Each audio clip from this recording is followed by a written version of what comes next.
the national team. So when you have this type of setting, it's completely different. Do the young guys that you play with over there talk to you, ask you questions about what it takes to play in the NBA? They don't talk to me about that. I teach them. I talk to them about, what they need to do to become better basketball players.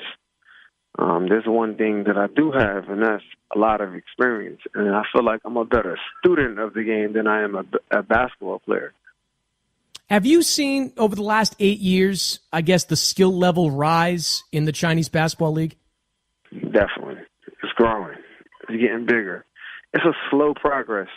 It's like everything that they're doing globally all over the world. I try to tell people all the time, you could buy Chinese food everywhere.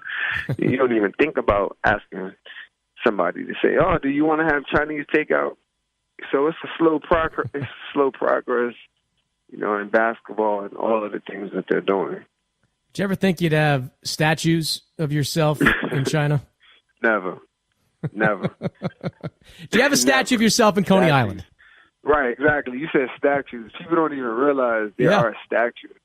Plural. And, for me, it's, I'm deeply humbled and blessed by all of the accolades that have come. And I'm so thankful for the Chinese people for accepting me and embracing me the way that they have. And, I think through all of the hard work, it's all paid off. How many times do you go and visit those statues? Every time somebody asks to go.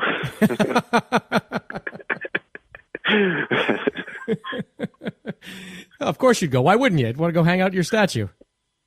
Hey, it's a beautiful thing, man. How disappointed were you when Beijing terminated your contract?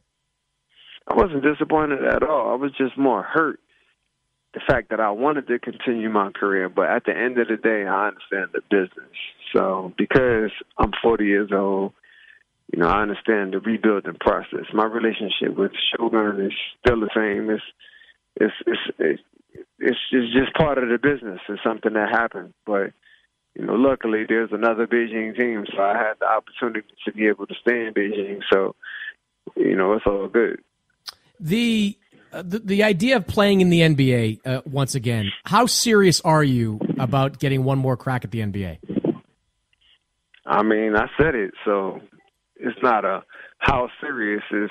That's what it is. I mean, I think for me, playing in the NBA my last year, it's important because it gives the fans and the people who have supported me throughout all of my years of playing basketball to be able to see me one last time. I have the opportunity to play on two sides of the earth, and being able to do that and being able to allow the fans to be able to see me still able to play at a high level at 40 years old, it's a blessing.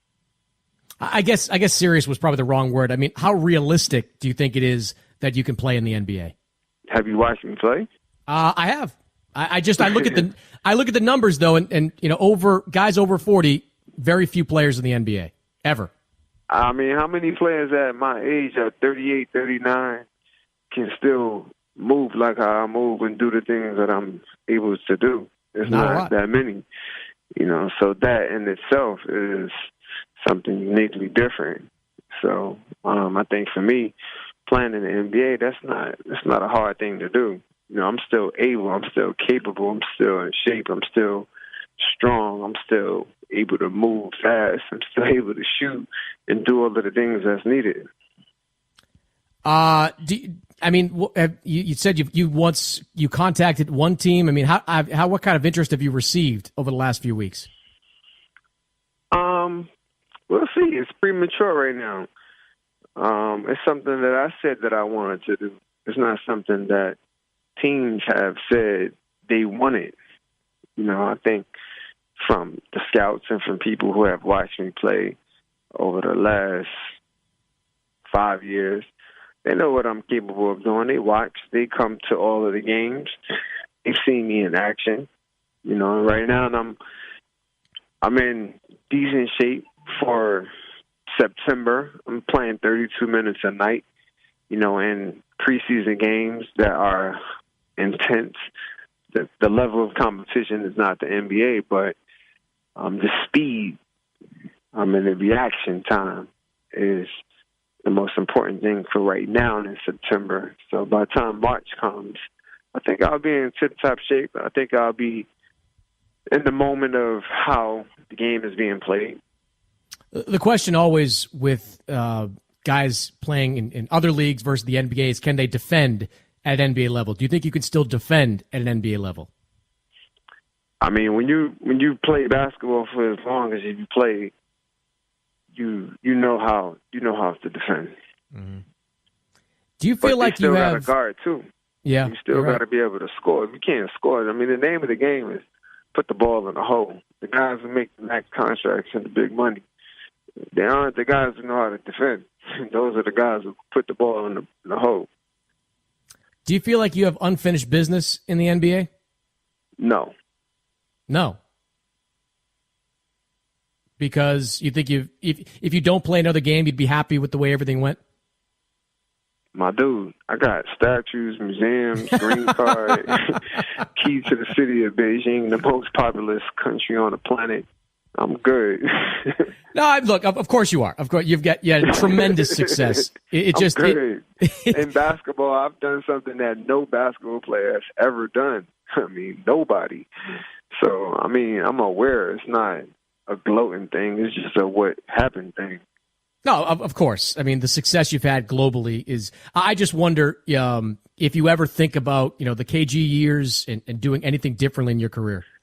No, I mean, everything that I've experienced in this life has allowed me to be where I am today. All of those experiences prepared me for the now. Playing basketball in Minnesota, that was all part of the journey. Playing basketball in New Jersey, Phoenix, New York, Boston. I mean, that was all part of the preparation. It was, all in tune and getting ready for what was needed for China. And now here I am. Would you ever want to play in New York again? Yes. You would? Yes. That wasn't... I think that's where the growth comes in at, from my part. At being 40 years old, being able to move past difficult times and being able to see something completely different in the finishing of the book. Mm-hmm. You, in China, Steph, you're able to do what so many NBA players are desperately trying to do, which is grow their brand in a basketball, as you said, a basketball-crazed country. What have you been able to do with the Starbury brand in China that maybe you couldn't have done if you were in the U.S.? Well, I'm in 5,000 stores opposed to being in 136 stores when I was in Stephen Barry's. China has given me the opportunity now to be able to have an online presence. And now I'm in City Trends and possibly speaking with Walmart and Journey outlets and different big major distribution channels. My goal is, as it has been from the beginning, is that's to create access for people. I only want to be able to provide and give people the access who can't afford the high-end products. Creating a valuable product for people to purchase and buy, it has significant value. It's a win-win situation. I feel like we have a social conscious ability. I mean, how should I say it? We have a social connection with the people who are in need, of this. It's so important because there's so many people that can't afford to spend $250 for shoes. So for me, being able to provide that for them is very important, coming from where I come from in the projects. You grew up like anybody else, wanting to buy probably the next pair of sneakers that the big star wore, and it's the same thing today in the NBA with Curry and Durant and all the great players, LeBron. How does the How does the interest in sneakers and gear compare in China to what it is and what you know in the U.S.? Well, in China, it's not that.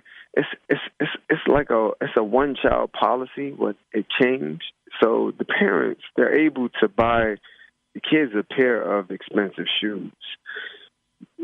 But now with them knowing that there's a brand where you can buy those same style shoes at an affordable price, it just makes it more accessible. When your career is over, whenever that is, where do you think you'll live? Beijing, New York, LA. All three? Yes. Tri-coastal. Nice. Well, Steph, it's always great to talk to you, man. Good luck with the rest of the season. Getting back in the NBA, hopefully, and of course with the Starbury brand, doing great things out there in China. Thanks for joining me. Thanks so much. Starbury.com. Don't forget. You got it. Starbury.com. Thanks, Steph. All right. Peace. That's it.